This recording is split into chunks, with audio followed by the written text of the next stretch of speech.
Om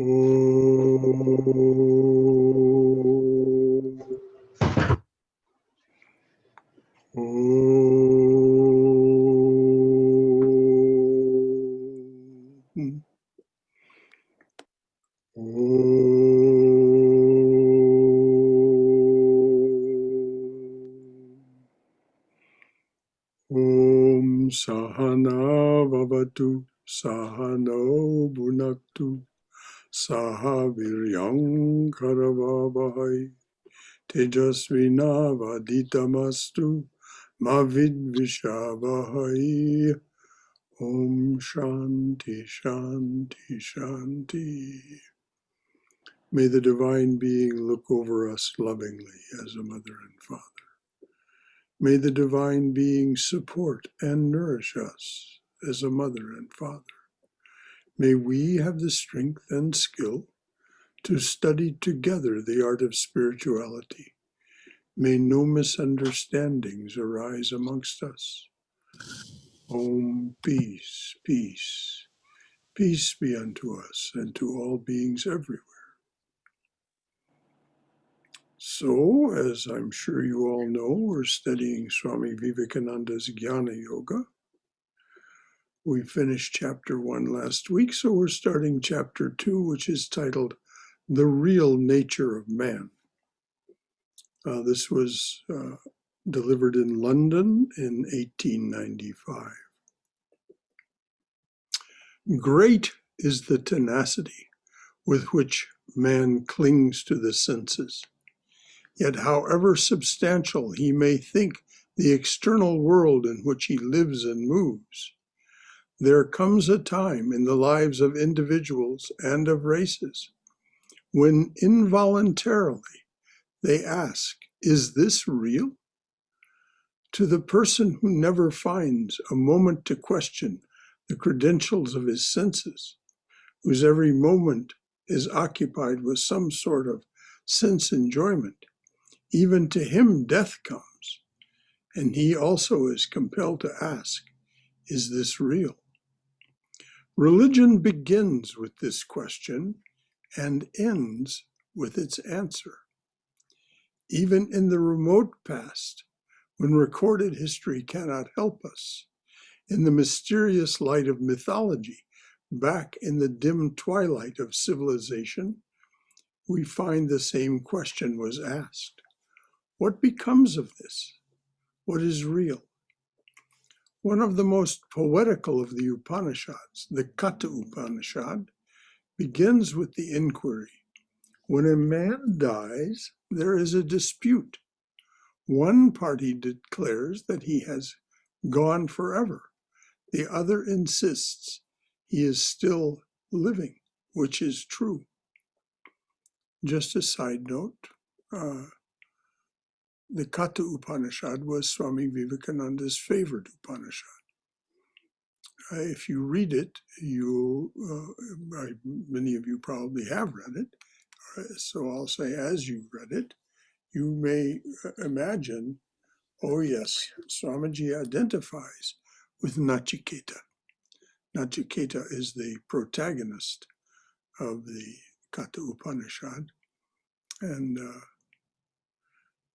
in my mind, I've always thought that one of the reasons that the Swami found it so compelling was the character and bravery of Nachiketa, the protagonist.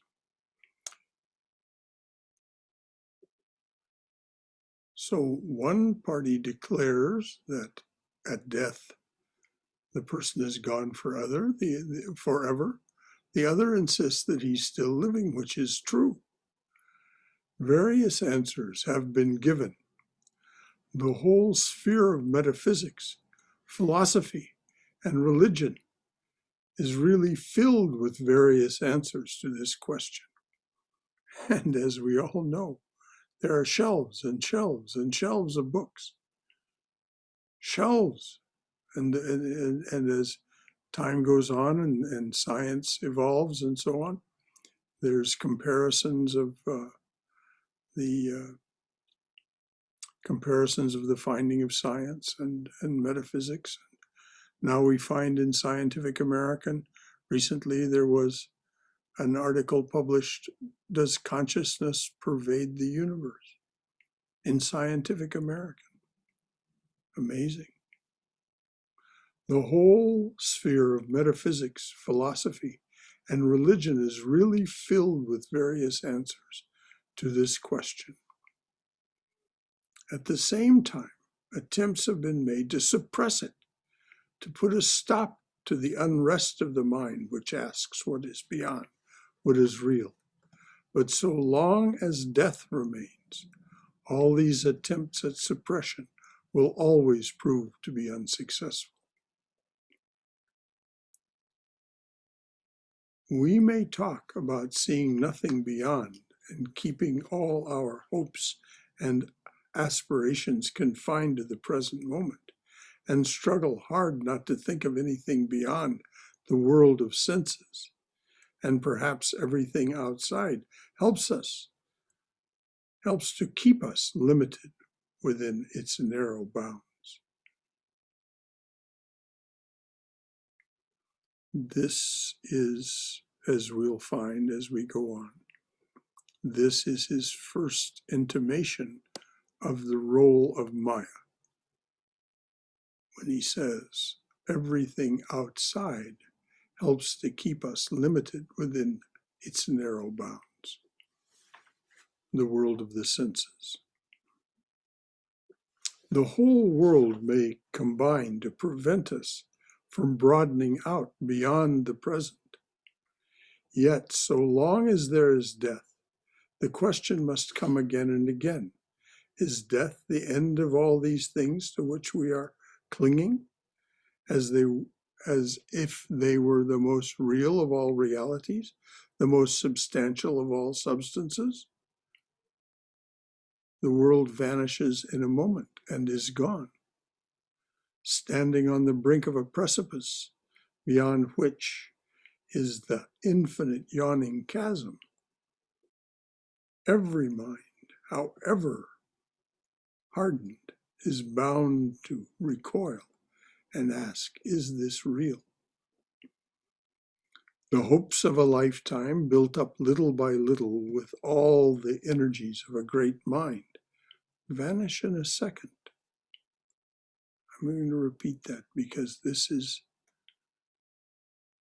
a key idea about the real nature of man. The hopes of a lifetime, built up but little by little with all the energies of a great mind, vanish in a second. At death, all that has been built up, all that has been achieved, if we want to use that word, all that has been gathered together is left behind. It vanishes in a second.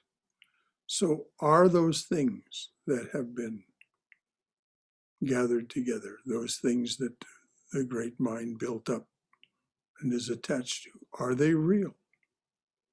This question must be answered. Time never lessens its power. On the other hand, it adds strength to it. Then there is the desire to be happy. We run after everything to make ourselves happy. We pursue our mad career. Career, in this sense, is not the way we use it these days. Career means like running a race, careering along. It became a synonym for our swadharma, if you will, our pursuit, our main pursuit in life. But in the way the word was used in Swamiji's time, our mad career, our mad charging about in this direction and that direction. Then there is the desire to be happy. We run after everything to make ourselves happy. We pursue our mad career in the external world of the senses. If you ask the young man with whom life is successful, he will declare that it is real and really thinks so. Perhaps when the same man grows old and finds fortune ever eluding him, he will then declare that it is fate. So I'm going to read that again. If you ask the young man with whom life is successful, he will declare that it is real, and he really thinks so. Perhaps when the same man grows old and finds fortune ever eluding him, he will then declare it is fate. He finds at last that his desires cannot be fulfilled. Wherever he goes, there is an adamantine wall,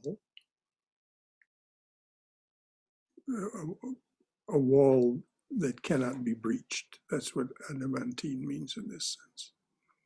Wherever he goes, there is an adamantine wall beyond which he cannot pass. Every sense activity results in a reaction. Everything is evanescent. It comes and it goes. It comes and it goes. When we boil a kettle of water, the steam comes out, but soon vanishes into the air. That's evanescent. Enjoyment, misery, luxury, wealth, power, and poverty, even life itself, are all evanescent. Sri Ramakrishna would remark, a human life, to try to emphasize to us how really short it is. Sri Ramakrishna would say, a human life is of only 2 days' duration. Even life itself are all evanescent. 2 positions remain to mankind. One is to believe, with the nihilists, that all is nothing, that we know nothing, that we never can know anything, either about the future, the past, or even the present. 2 positions remain to mankind. One is to believe that with the nihilists, that all is nothing, that we know nothing, that we can never know anything, either about the future, the past, or even the present. For we must remember that who declares the past and the future and wants to stick to the present is simply a madman. We must remember that he who denies the past and the future and wants to stick to the present is simply a madman. One may as well deny the father and mother and assert the child. It would be equally logical. To deny the past and future, the present must inevitably be denied also. This is one position, that of the nihilists. I have never seen a man who could really become a nihilist for 1 minute. It is very easy to talk. Then it's because we just don't behave. We may take that mental position of nihilism, but that isn't the way we behave. So that's what the Swami is talking about. Sri Ramakrishna was often in the company of those who were of the extreme Advaita, non-dual position.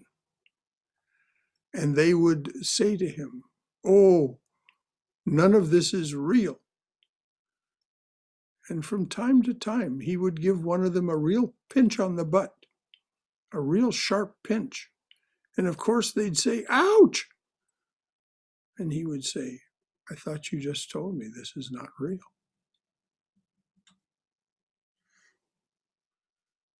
We have to, the Swami is getting to this idea, we have to take the evidence of the senses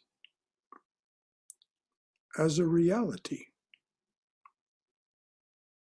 We can't say that the past, present, and future do not exist. We have to take the evidence of the senses that there was, we experienced a past, we are living in a present that is sensually evident to us. And if we're honest, we will say we are expecting a future. So the Swami says, I have never seen a man who could really become a nihilist for 1 minute. It is very easy to talk.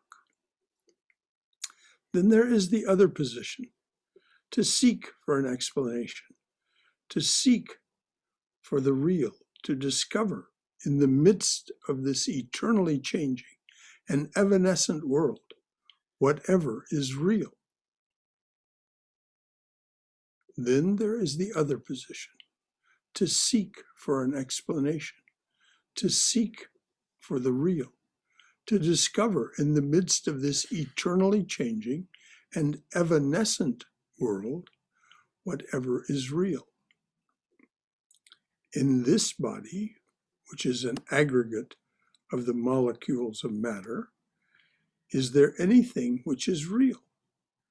This has been the search throughout the history of the human mind. This has been the search throughout the history of the human mind. In the very oldest times, we often find glimpses of light coming into men's minds.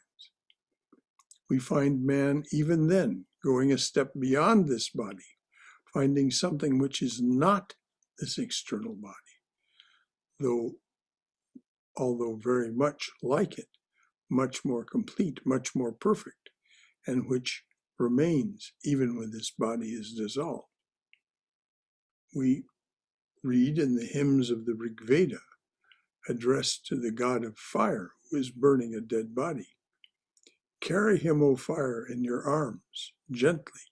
Give him a perfect body, a bright body.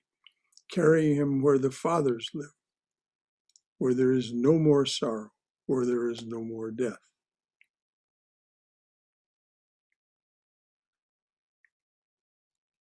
This is a very old idea of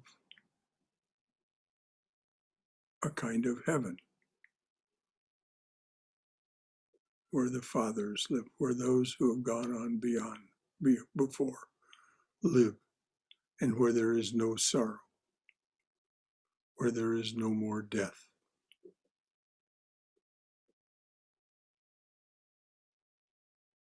The same idea you will find present in every religion.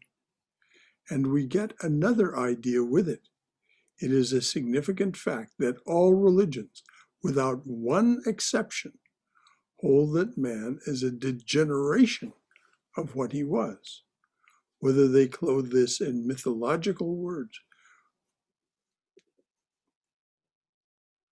All religions, without one exception, hold that man is a degeneration of what he was, whether they clothe this in mythological words, or in the clear language of philosophy, or in the beautiful expressions of poetry. This is the one fact that comes out of every scripture and of every mythology, that the man that is a degeneration of what he was.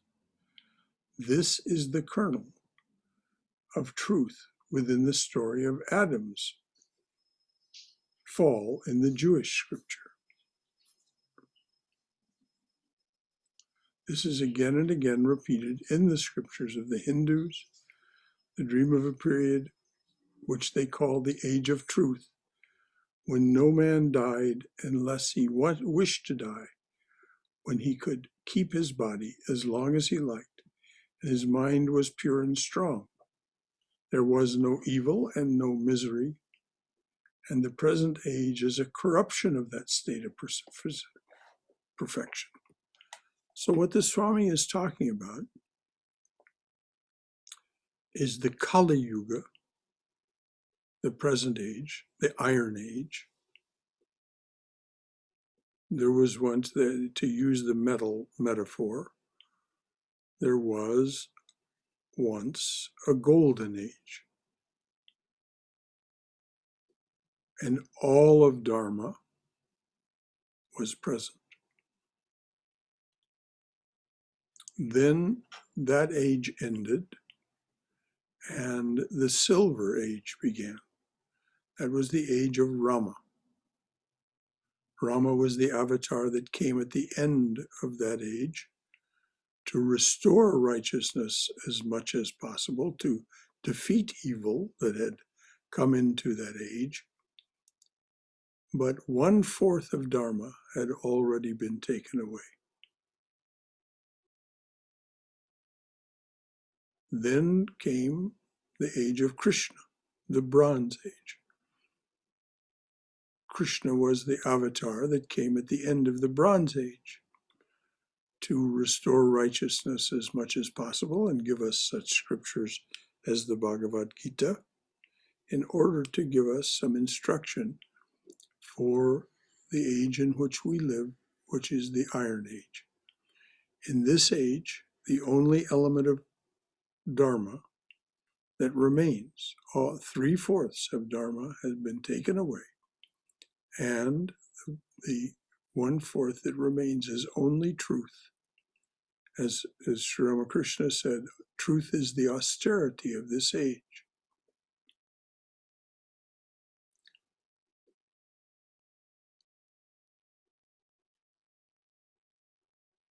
And as we can see in our society right now, truth as an idea is under attack, whether it be among the philosophers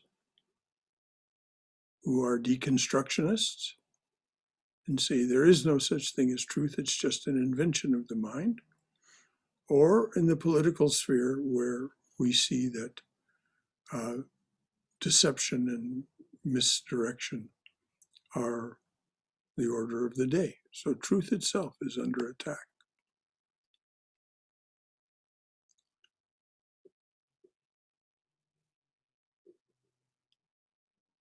So the Swami just described the golden age.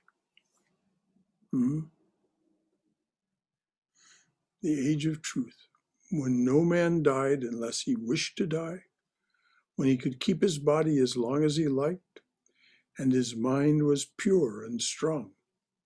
There was no evil and no misery.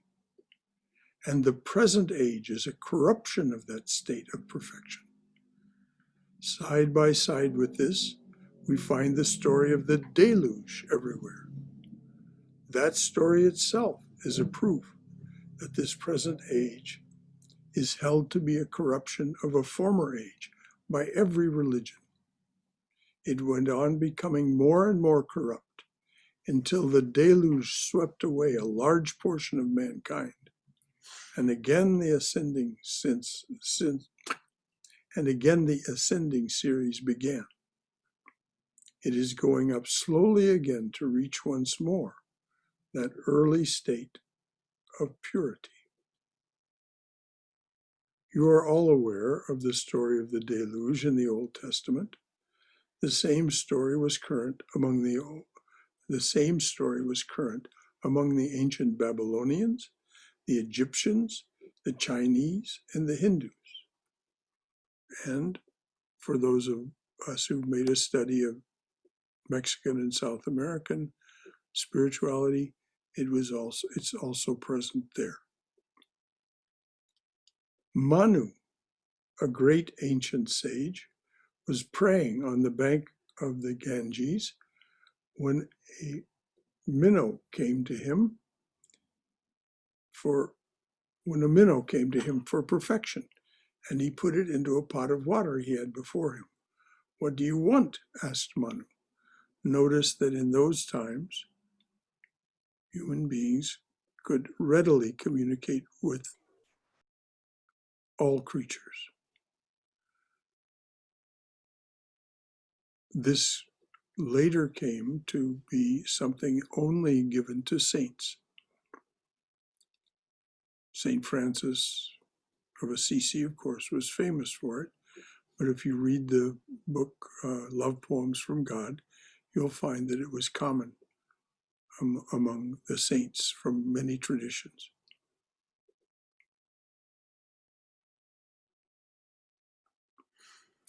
Manu, a great ancient sage, was praying on the bank of the Ganga when a minnow came to him for protection, and he put it into a pot of water he had before him. "What do you want?" asked Manu. The little minnow declared that he was pursued by a bigger fish and wanted protection.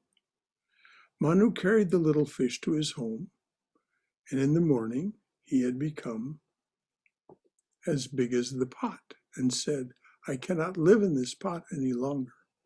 Manu put him in a tank, and the next day he was big as the tank and declared he could not live there anymore. So Manu had to take him to a river, and in the morning the fish filled the river. Then Manu put him in the ocean, and he declared, "Manu, I am the creator of the universe. I have taken this form to come and warn you that I will deluge the world. You build an ark, and in it put a pair of every kind of animal, and let your family enter the ark, and there will project out of the water my form. Fasten the ark to it, and when the deluge subsides, come out and people the earth." Now we can see a direct parallel with the story of Noah. So the world was deluged, and Manu saved his own family and two of every kind of animal and seeds of every plant. When the deluge subsided, he came and peopled the world, and we are all called man because we are the progeny of Manu. Now it's very interesting that geneticists have determined that after the last great correction, in which humanity was reduced in this way, they have determined, and you can look this up, this is peer-reviewed science, this is not some sort of fancy by somebody. We are all the children of 7,000 people who are left after apparently the deluge, after the great flood. I'll just leave that with you to look it up for yourself. We are called man because we are the progeny of Manu. Now, human language is the attempt to express the truth that is within. I am fully persuaded that a baby whose language consists of unintelligible signs is attempting to express the highest philosophy, only the baby has not the organs to express it, nor the means. The difference between the language of the highest philosophers and the utterances of babies is one of degree and not of kind. Now, isn't that a shocking statement? I'm going to read that again. I am fully persuaded, and now we have to understand that what we're dealing with here is the sage Nara, who was born to humanity at the invitation of the avatar, Sri Ramakrishna, one of the 7 pillars of the universe, who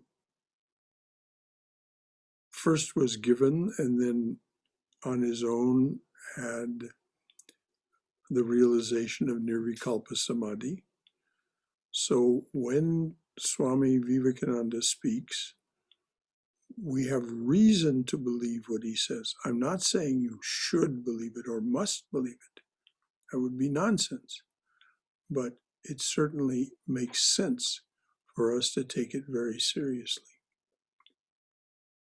I'll give you another instance of this in Vivekananda's life. He once was in South India, and there were mantras in an ancient form of Sanskrit. There were mantras that were still recited by the priests, but no one knew what they meant. No one knew what they referred to. They knew how to use them. That had come down to them, but no one knew their meaning. Swami Vivekananda listened to them and said, these mantras are birdsong. These mantras come from birdsong.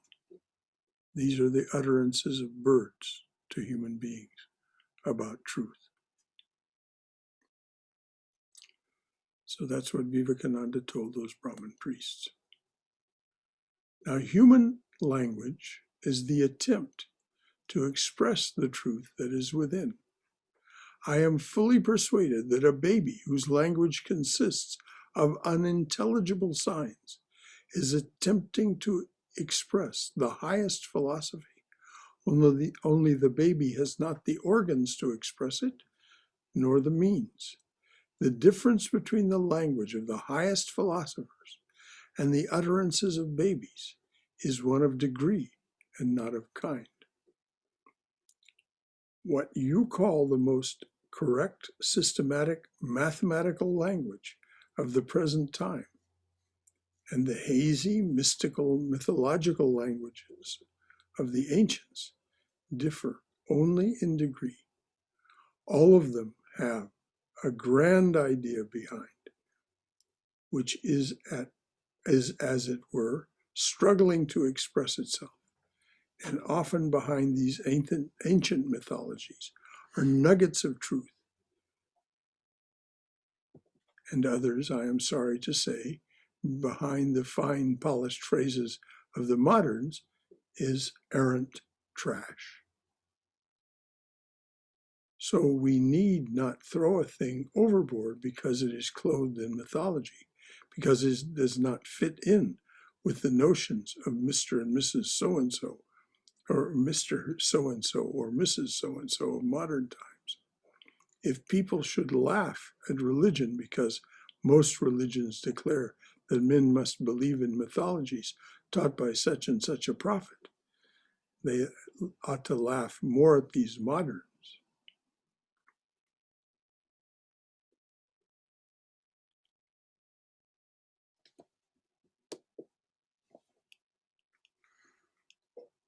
It's just a little past the half hour.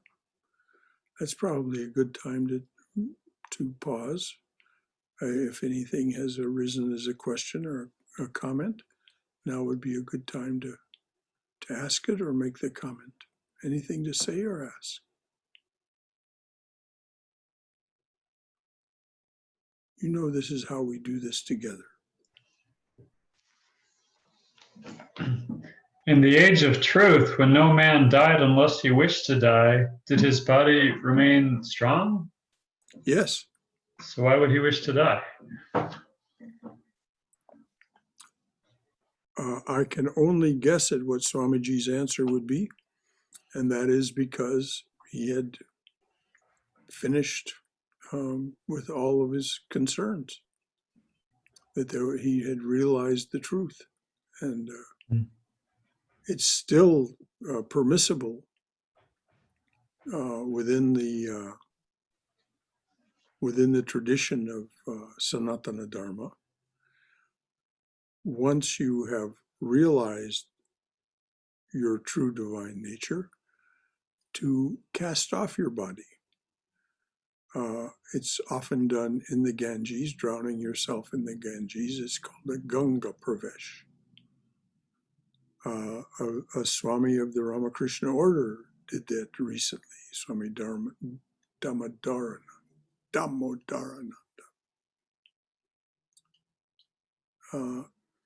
He was in his 90s.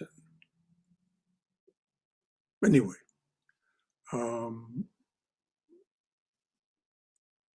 if you have realized the highest and there's nothing left for you here, then why keep a body?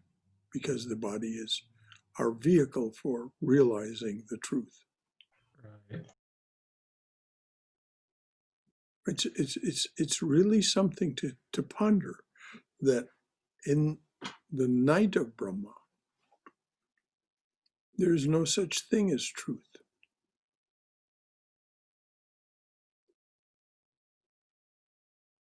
There is no untruth and no truth. There's only existence. It's when we move from that into the day of Brahma, into the day of manifestation, when things become more and more complex, that is to say, in the state of total entropy, which is the night of Brahma, there's no thing at all, nothing to be true or untrue. It's only when there is manifestation that we have this idea of truth and something less than truth. And that is, now I'm talking about Adi Shankaracharya's idea that there is the absolute truth, and then there is a relative truth, which he says is a superimposition on the truth. And then there's untruth. So if one had in this age of this golden age, which is said to last 1,534,000 years, if you had achieved the goal of human life, which is to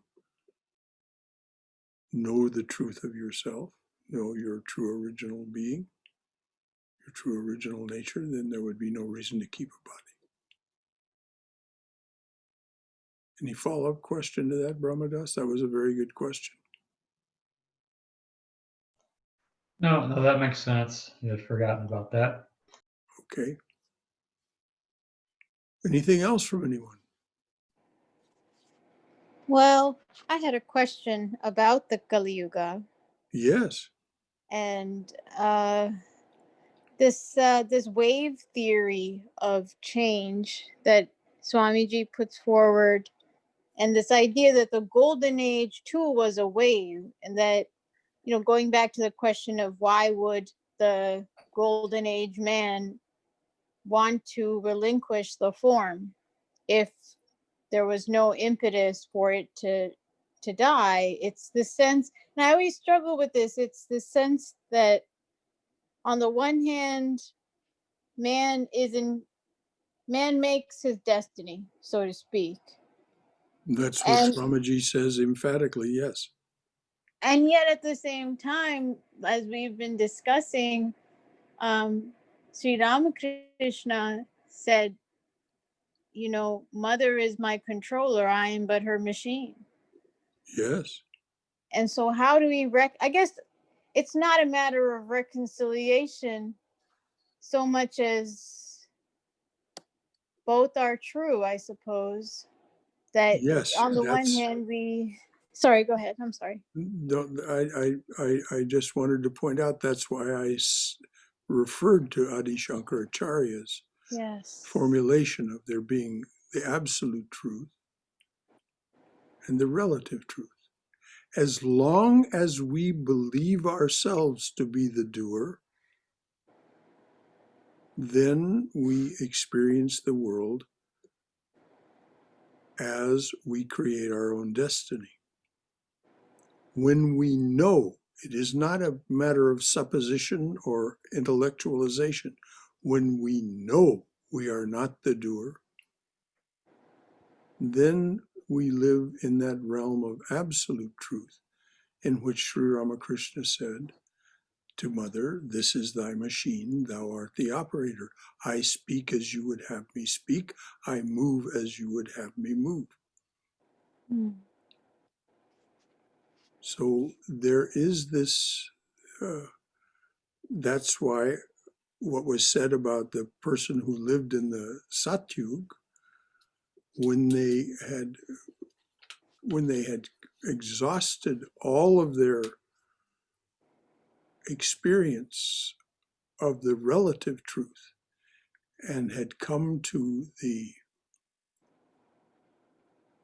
realization of absolute truth, there would be no longer any reason to keep form, to keep a form. And you can find a very poetic exposition of this in the last few pages of Swamiji's chapter 4 of Raja Yoga.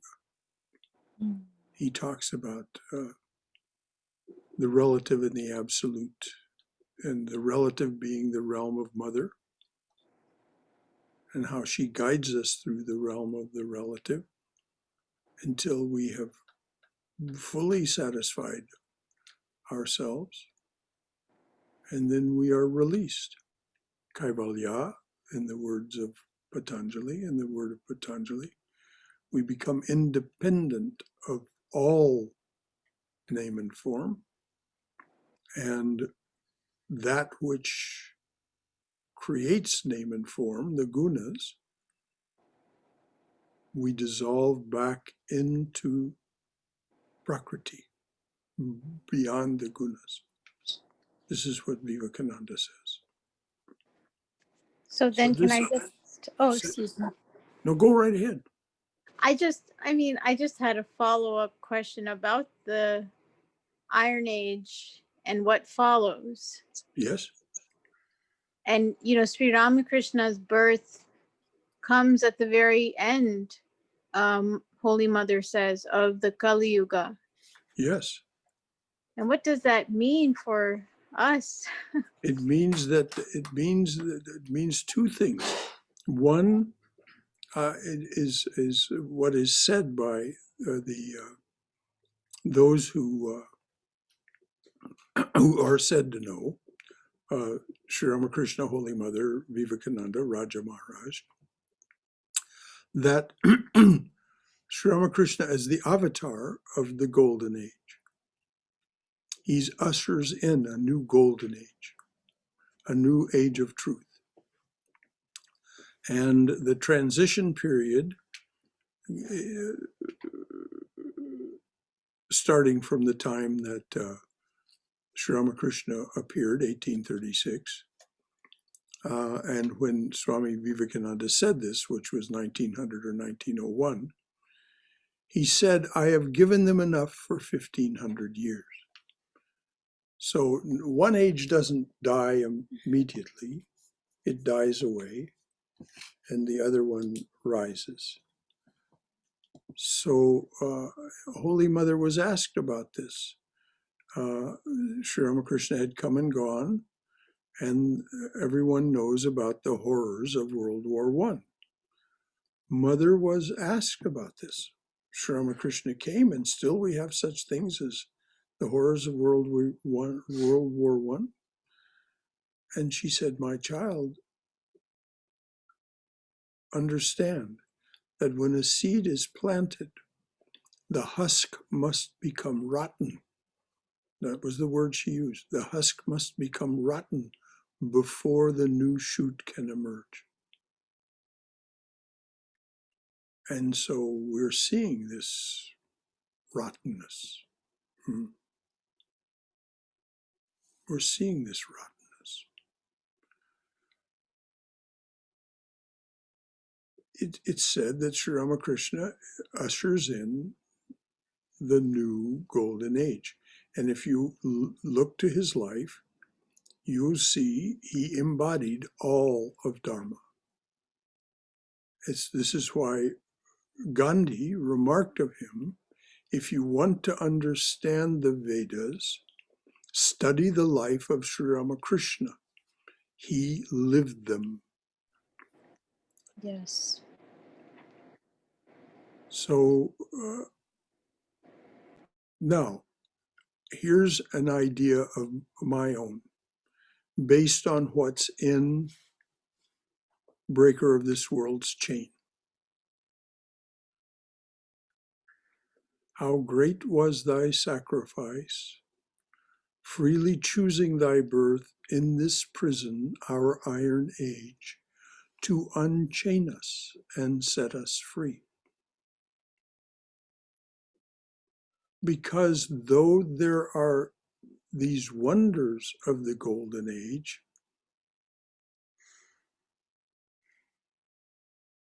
as it says in the Chandi, great inconceivable penances are the means for your realization in that time. Sri Ramakrishna came and did all that for us. All thine austerities were performed for our sake, so that we can, by taking his grace, this is what Vivekananda says in Breaker of This World's Chain. And I'm not saying that anyone should do this. I'm not even saying that anyone should take this seriously. I'm just suggesting that from here, this is the understanding of what Vivekananda is saying about Sri Ramakrishna and ourselves as devotees. If we accept his grace, then he will unchain us and set us free, so that we do not have to live, we do not have to be reborn into this coming age, because it might be a very long time before we realize the truth of our nature and we're able to drop name and form. So that's just an idea of mine. I'll be glad to answer any questions about it, and I've not heard it said in that way by anyone else. It's just on my contemplation of Breaker of This World's Chain. This seems to be the promise that Sri Ramakrishna embodies, that he will set us free before this new age begins, and we won't have to live into that age. Because Yes, taking form is painful, even in the golden age. It isn't misery like this, but this is a cage.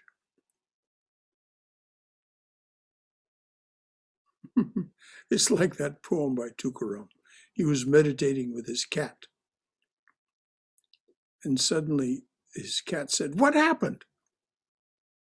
And Tukaram says, "Well, I knew what he meant, but I felt he'd sleep better, or maybe I felt she'd sleep better that night if I let her talk to me about it."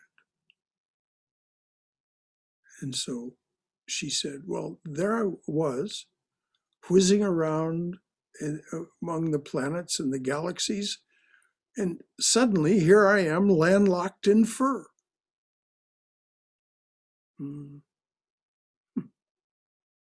So we're landlocked in flesh and bone.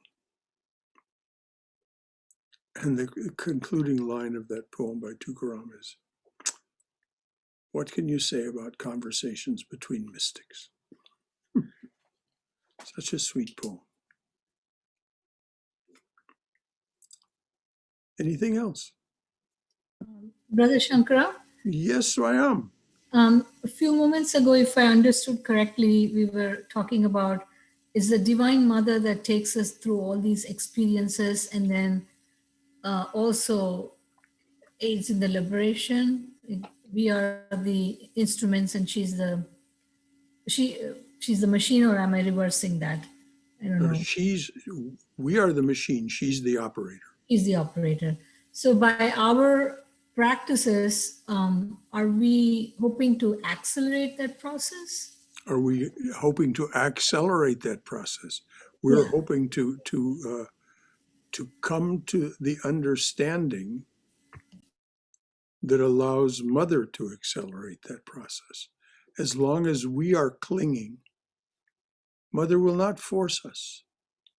Sri Ramakrishna has this lovely little story of mother and the child is playing with its toys, and the mother is in the kitchen cooking rice in the pot. Mother is, in other words, continuing her play of making the universe, sustaining the universe. The child is playing with its toys. When it is finished with its toys, when it's no longer interested in its toys, and it cries to Mother, "Oh, Mother, come and get me, clean me up, take me into your arms." Sri Ramakrishna says, Mother takes the pot from the fire, rushes to the child. In other words, that child's universe is no longer being sustained and nourished because it has called on the mother to free it from its state of being. So the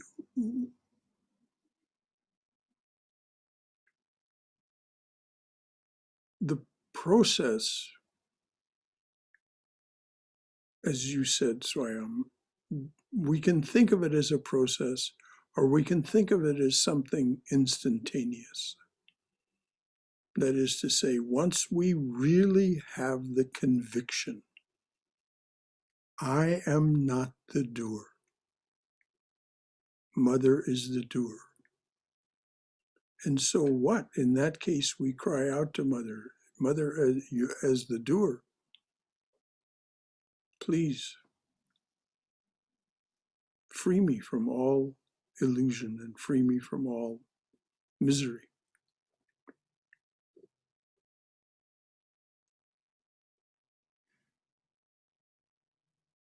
Very good question, Swayam.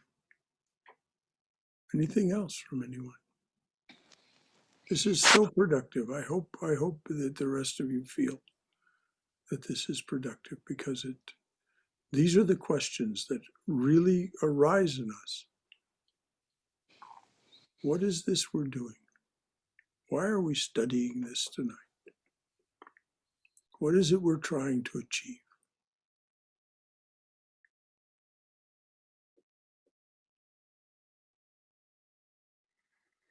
Anything else from anyone? Okay. We've got just 5 minutes left. I'll read a bit more.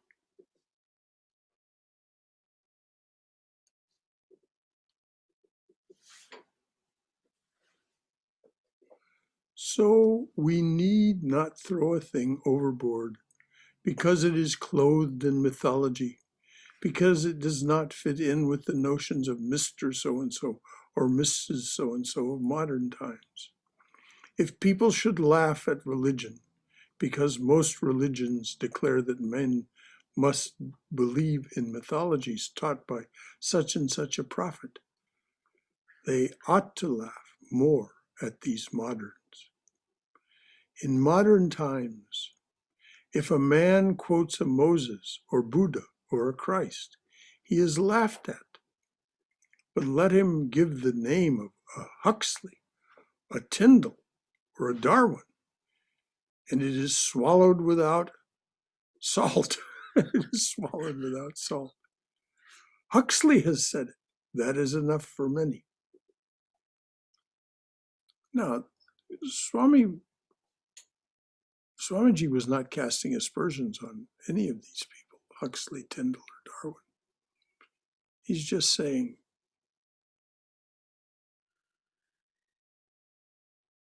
they can't be the whole truth.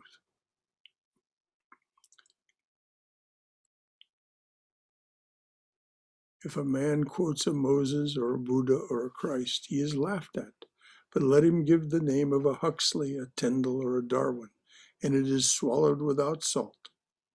Huxley has said it. That is enough for many. We are free from superstitions indeed.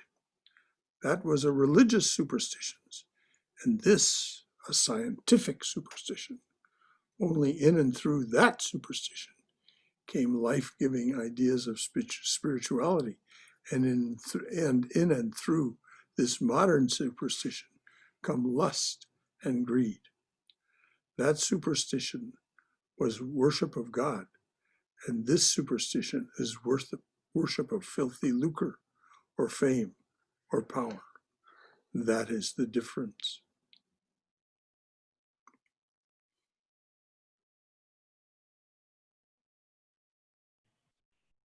I have a technical question here. Yes, please. I'm not trying to poke holes in this, but I'm just trying to figure out, was he referring to Aldous Huxley in this statement? No. Aldous Huxley had not been born yet. Okay, that's what I was wondering. He was referring to Thomas Huxley. Okay.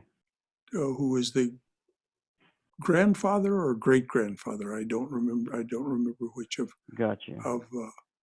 And Swamiji studied Huxley and Tyndall and Darwin. He knew their books absolutely. No, Aldous Huxley.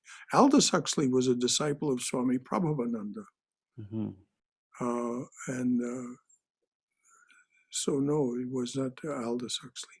Aldous Huxley took that bent of mind of the Huxleys in a very strong direction. If you want to read,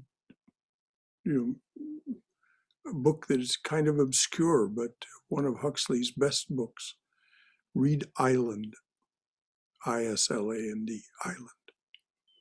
He really gives his very, very fine ideas about how human beings should be taken from childhood into adulthood. It's really a wonderful meditation on how to raise children. And it's very spiritual in its nature. Thanks for that question. Oh, thank you. Okay, we'll leave it at that. This superstition is worship of filthy lucre or name or fame or power. This is the difference. O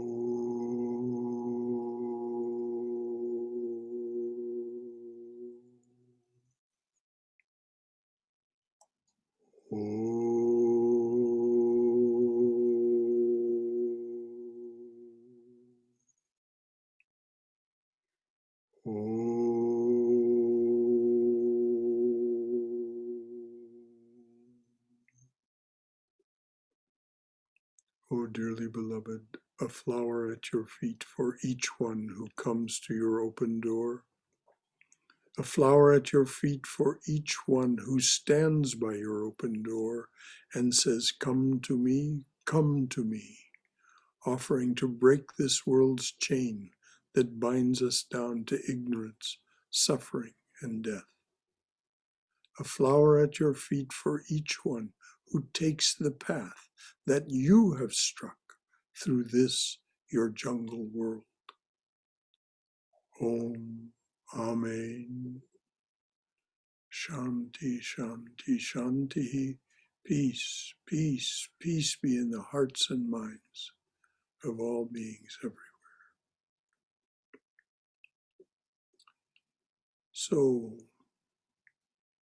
may you have peace of mind, and our salutation and offering you and your well-being to the Divine Mother. Jai Shri Guru Maharaj Ji Ki Jai. Durga, Durga, Durga. May you go forward in Mother's loving and protective embrace. May you be safe. May you be healthy. May you be cheerful. So until next time, the next opportunity for us to get together will be Saturday morning at 11 when we study Swami Prabhavananda's collection of talks put together by his faithful and loving disciple Nalini, Edith Tipple. The book is called Realizing God, and it's like sitting at Swami Prabhavananda's knee. And then on Sunday, the talk will be Out on a Limb, Patanjali's Yoga.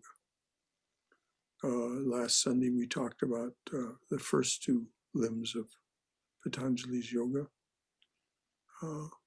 We'll talk about the next four in this coming talk. Thank you, Brother Shankara. November is a month for the study of Raja Yoga. Anything else from anyone before we press the button here? Thank you all for being with us. Thank you. What is Thank it? you. Good night, everyone. Thank you. Good night. Good night, Brother Shankara. Thank you. Good Bye-bye. night, dear. Good night. Right. Thank you, Brother Shankara. You bet. Thank you.